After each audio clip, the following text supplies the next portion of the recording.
За өнөөдөр би нэг синоним утгатай хэдэн үгийг тайлбарлаж өгөөд одоо үг яаж тогтоовол амар байдгийг тэгээд нэг юу хэлж өгье. Нэг яг уу ингэж үгийг хуурайгаар зээжлэхээр ерөөсө тогтдгүй л дээ. Тэр чинь 7 хоногийн дотор гараал явчихна. Мэддэг ч юм шиг мэддэггүй ч юм шиг санагтаад байдаг. Тэгээд яаж тогтоовол ерэн зүгээр эдэн тэгээд нэг хальт нэг жишээн дээр тайлбарлачээ. Ер нь логик холбоо үүсгэж явдаг. Тэгэхээр яг тархинд үлддэг байхгүй юу? За гreifen гэдэг үг байна. Энэ бол шүүрч авах гэсэн үг.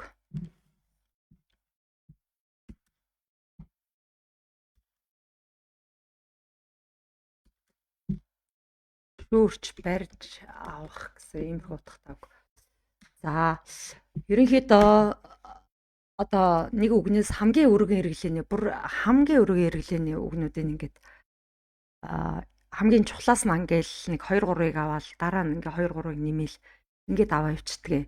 За Greifnаас үүссэн үг нь болохоор begreifen. Энэ юу маань жоохон байна. Begreifen гэж үг байна. Angreifen.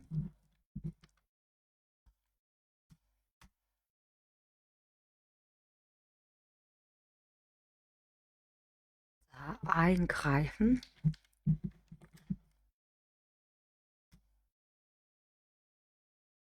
Eingreifen болохоор энэ шаардна.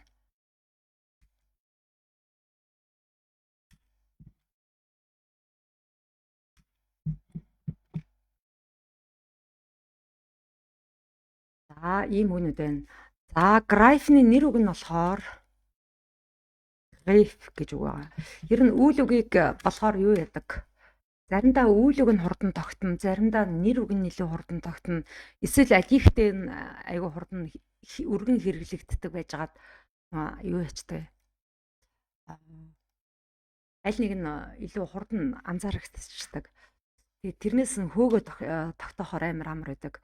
За Begreifen гэдгийн нэр үг нь Begriff гэж одоо үүснэ. Angreifen, ja. Angriff. Ja, eingreifen, ja. Eingriff. За Greifnаас миний санаж байгаа хамгийн өргөн хэрэглээний үгнүүд юм байна. За бариул гэдэг үг үүсэж байгаа нэр үг нь өнгөрсөн цагаас нь үүсэж байгаа. Greifen, Greif, Gegriffen. Хаалганы бариул одоо янз бүрийн юмны бариул. За Begreifen болохоор ухаж ойлгох гэсэн үг. Ухаж ойлгох. За энэний нөгөө нэр үг нь айгүйх таарна. Begriff гэд ухагтуун гэсэн үг.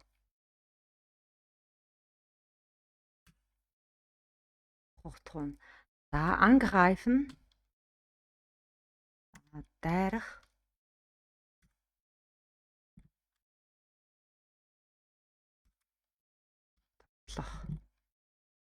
Ийм үг үүсэж байгаа. Тэгээ Angriff гэхээр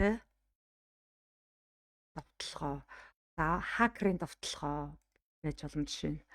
За Eingreifen нь болохоор оролцох гэсэн үг утгатай. За тэгэнгუთ нэр үг нь болохоор хоёр өөр үүсэж байгаа. Оролцоо гэдгээрээ үүсэж болно. Яг энэ үйл үгийнхаа утганаас хоёрдугаарт нь хагалгаа гэдэг үг үүснэ. За тэгэнгუთ хагалгаа гэдэг энэ утгаараа ди операцион хагалгаа синоним утгатай үг нь одоо хэлээ. За оролцоо гэсэн утгаараа das Engagement.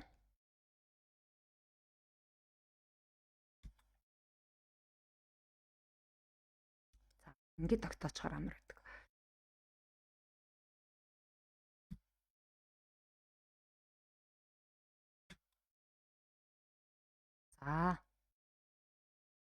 За энэ үг бол одоо адилхан утгатай үг нь unfile гэдэг үгтэй адилхан.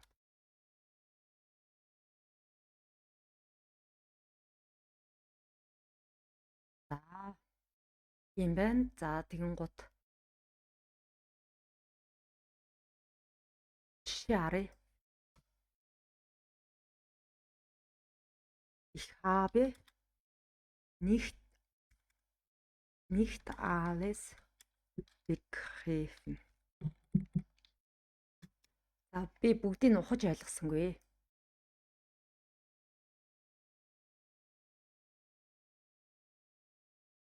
За юм жишээ байж болно. За энэ дээр одоо тэгэн гутаа би юу яа? Unfile бас яагаадах юм. За file гэдэг үгнээс өссөн өгнөд тийм ээ. File нь file нь.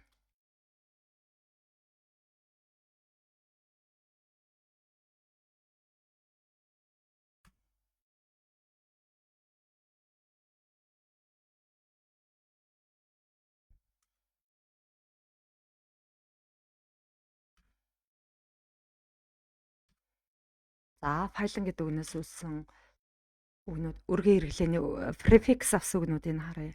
За file-наас мэдээж file нь үүснэ тийм ээ.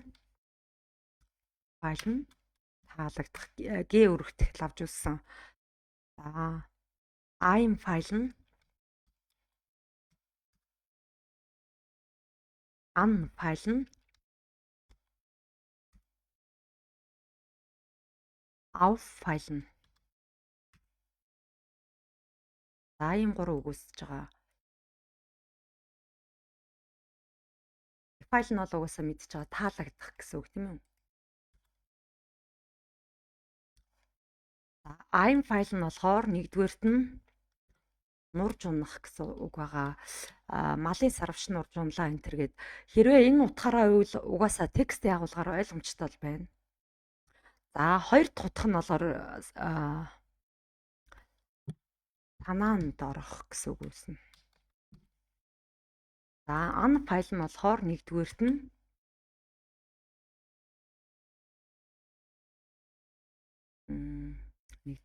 хоёрдугаарт нь. За нэгдүгээрт нь дайрах үг үүсэж байгаа. За энэ утгаараа болохоор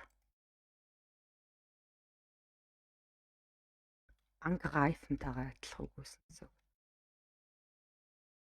За дараагийнх нь болохоор die Kosten.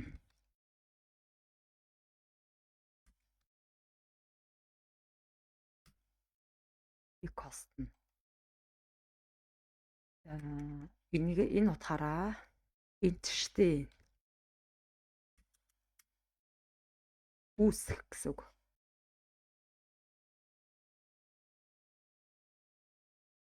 Зардал үүсэх. Жишээ нь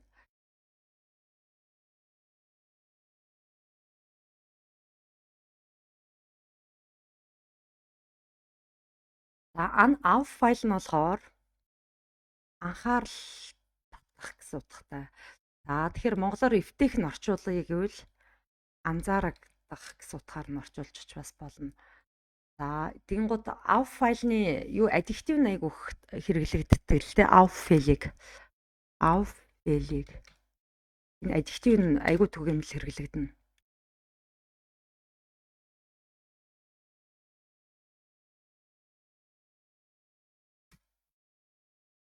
Тийм болж байгаа. За одоо тэгэнгუთ энэ дэр нь одоо нурж унах гэсэн утга нь бол угаасаа ойлгомжтой шүү дээ. Текст агуулгаар ойлгомжтой байна. Санаанд орох гэдэг дээр нь одоо жишээ харуулъя.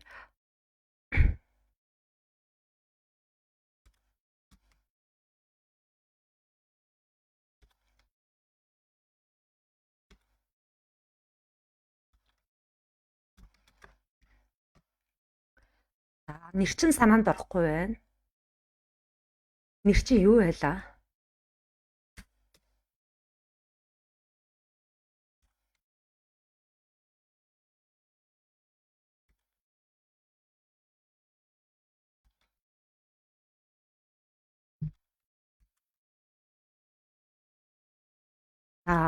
Германчууд бол viva гэж хэлчихнэ л дээ. Манайхан бол нэр чин юу хэн байлаа гэж орчуулна. Эдгээр бол V-гээр ярьчихна.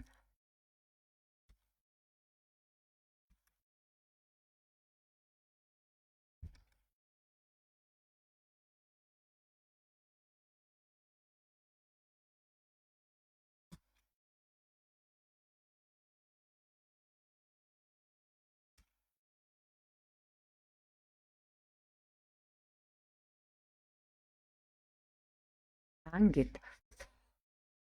За жишээ харцгаад ирэн болчихно. За тэгэн гут энэ нөгөө бид дээр анга гайфн дээрсэн тий. Харих довтлох.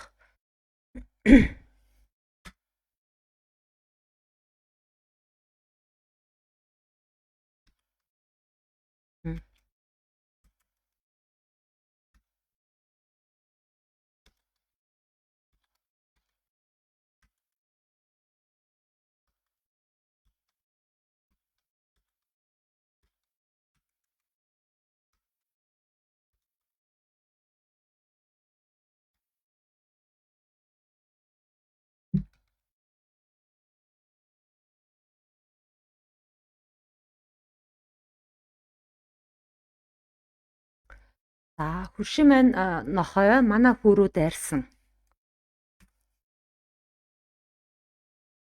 Энийг цэнхэр олгоч. Харахад амарч юм шүү. За.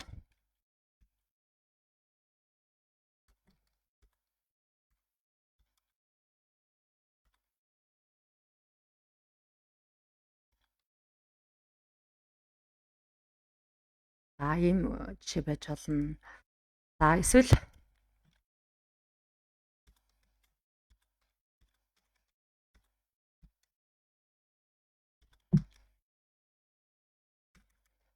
хайны анги хаална.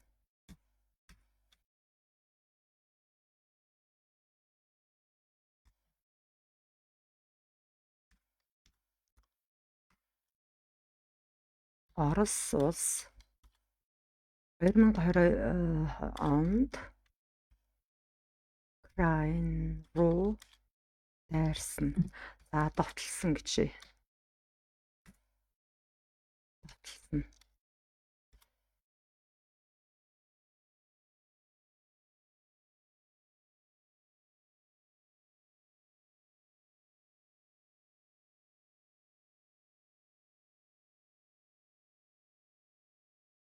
За ийм жишээ байж болохоор байна.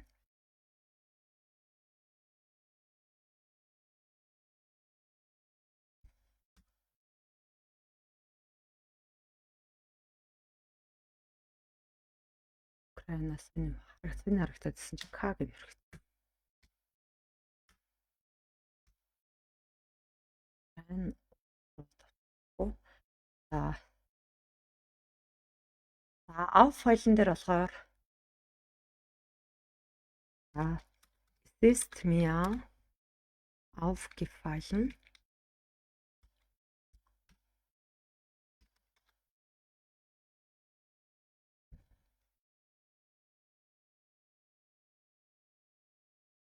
Was immer mehr Jugendliche, immer mehr junge Menschen in der letzten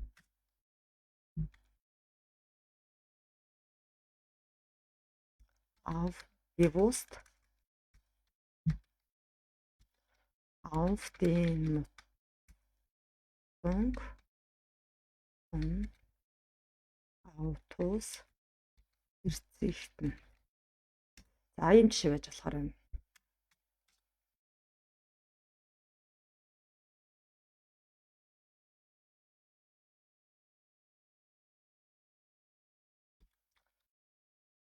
Сүүлийн үед маш олон залуу хүмүүс ухамсартайгаар машины хэрэглэнээс байгаа нь надад анзаарагдсан. За ийм жишээ нь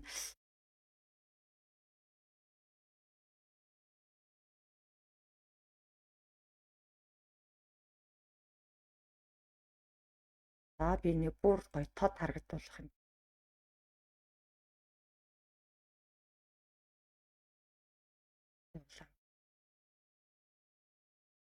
Бүгдийг нь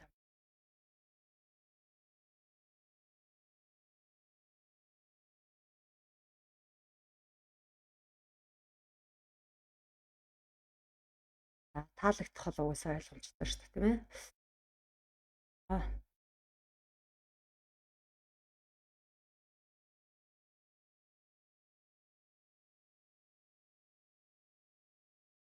За иймэрхүү маягаар ячна. За тэгэнгүүт айн граф нь бол энтэй хэрэглэгдэнэ.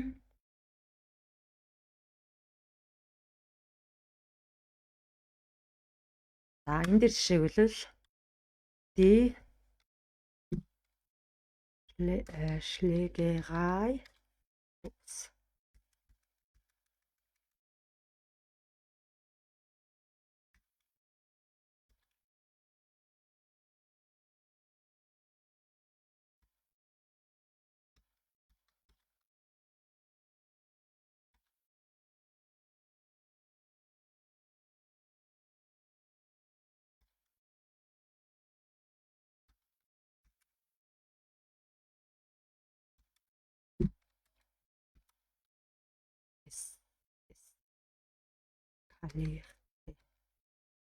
Скалер бичсэн үү?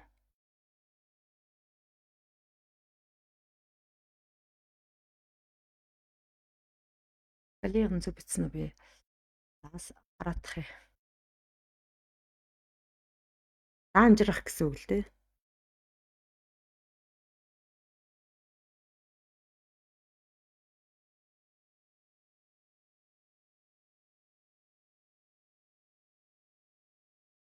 Зөвлөн энэ харагтаад тахчаа. За.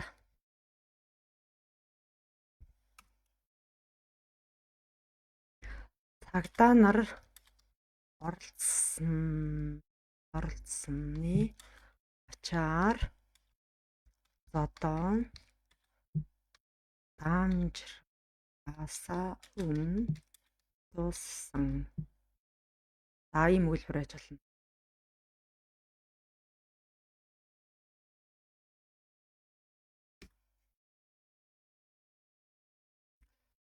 За үйл үгээр нь жишээ гэвэл үйл үгээр нь би жишээ харуулвал ийм жишээ байж болно. Энэ дээр нь шууд бич байгаа. Тэгэхээр шууд гарна.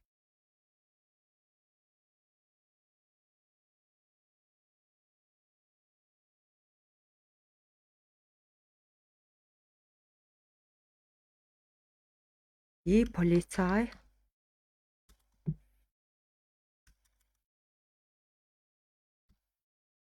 hat in die Schlägerei eingegriffen, bevor sie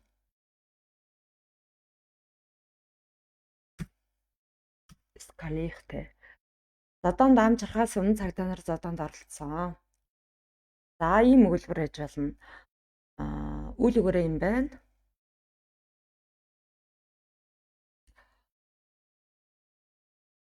За тэгэнгუთ одоо юуны айн графны одоо энэ утга нь байгаа сте.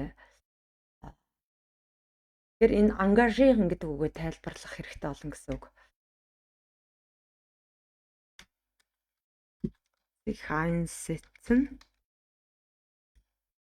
За führen. Sich engagieren. Führen.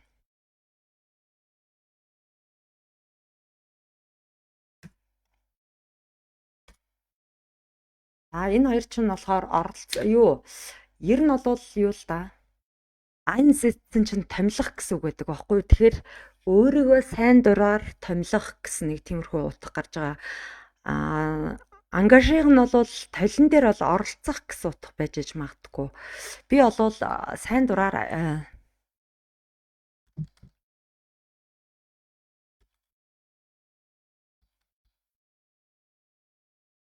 ингээл орчуулчмаар байдаг. Би ер нь бол 1-р курсээс хойш толь ашиглаагүй л дээ. Ингээд дандаа ингээд текстээ агуулгаар үйл үгийн утгыг гаргаж сураал, нэр өгтөйг харьцуулаад ажиглаад тэгээд ингээд ягаал хай нэг баттгаж бол харна. За иймэрхүү маягаар ингээд ажиллаа сурцсан.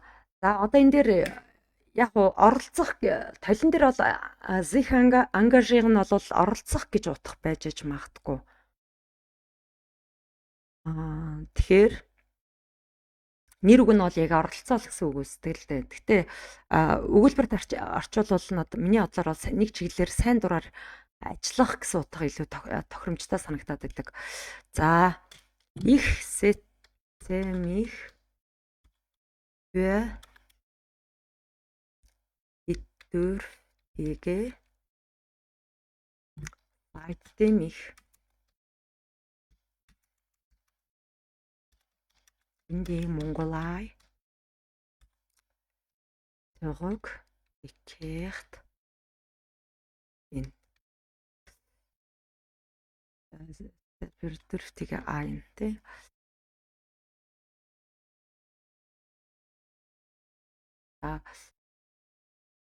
Би Монгол руу буцаж ирснээсээ хойш одоо эмзэг бидүүрфтэйгээр туслам шаардлагатай хүмүүс буюу бидүүрфтэйгээ туслам шаардлагатай хүмүүс буюу нөгөө эмзэг давхаргын гэсэн үг болчихж байгаа.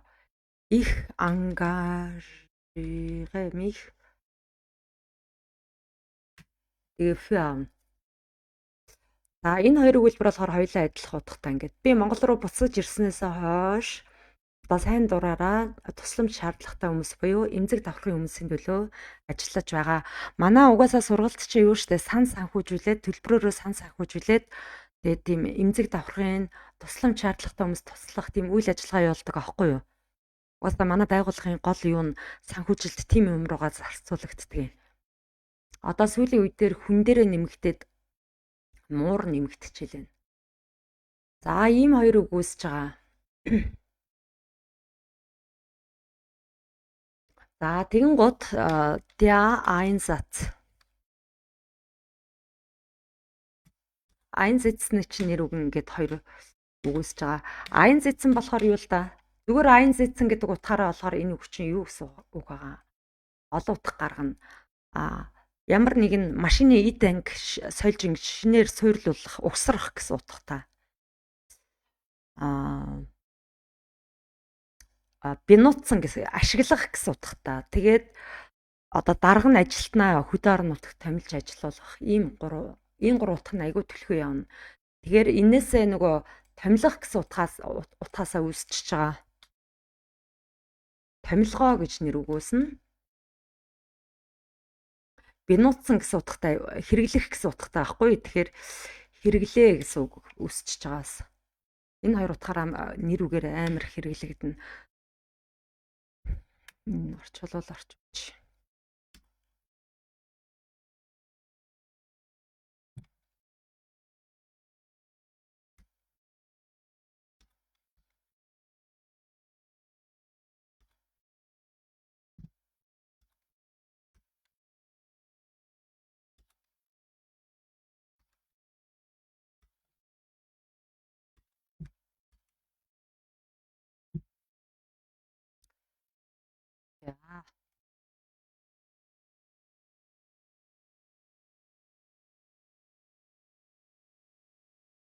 Ийм утгатай гэсэн үг. Энэ хоёр өгүүлбэр чинь хоёулаа адилхан утгатай. Тэнгууд sich engagieren чинь болохоор тэг нөгөө оппагийн гэдэг үгтэйгээ адилхан өгүүлбэр болоод өсчихөж байгаа. За иймэрхүү маягаар ингээд синоним утгаа аваад нэр үгийн бас яг ажиглангуудаа нэр үгийнх нь утгыг нь одоо бүх утгыг харахаар нөгөө ингээд цаашаа ингээд логик холбоогоор ингээд үүсгээд яваад ахаар чинь амар ойлгомжтой болдог байхгүй юу? Иймэрхүү маягаар хэрэглэн. Тэгэнгუთ одоо зүгээр Einsätzen-ийг нь тайлбарлах.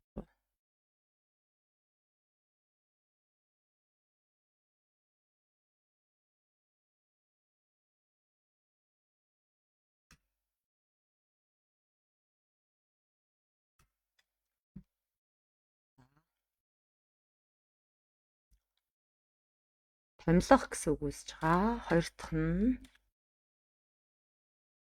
ашиглах, хэрэглэх гэсэн үг үүсэж байгаа. За гурав дахь нь эд анги суйрлуулах.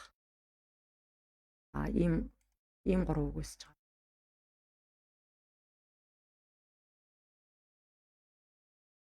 Монтирн гэсэн үг үйлүүлсэн гэсэн.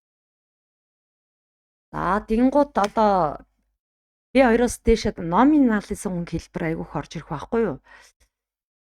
За der Einsatz von digitalen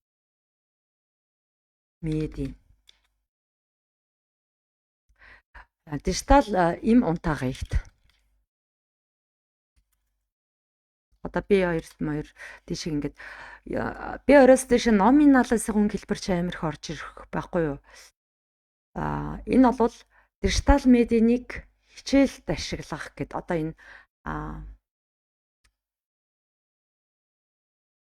энэ утгаар нь орчуулна гэсэн үг.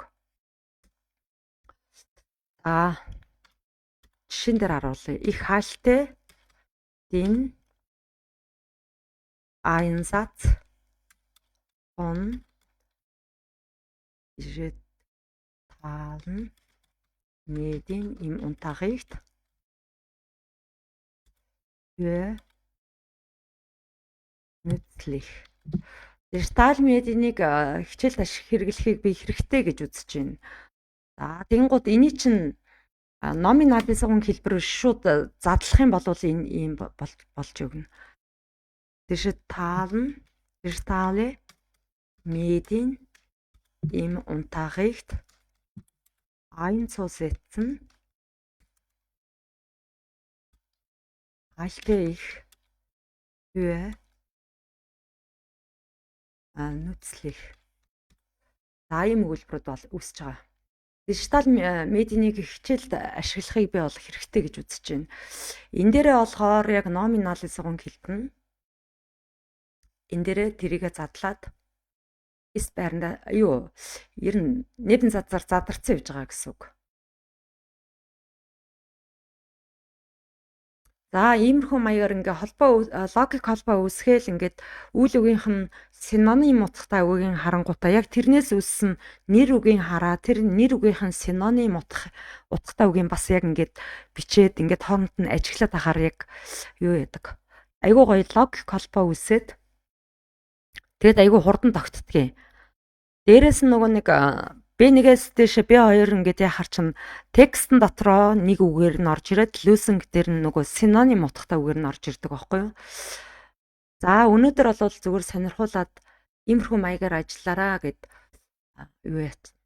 Ингэж ажиллавал одоо нөгөө тархинд чи ачаал өгөхгүй айгүй амархан ингээд үгнүүд тогтоод байдаг юм. За ингээд өнөөдрийн тайлбарлахыг хүссэн зүйл юм байлаа.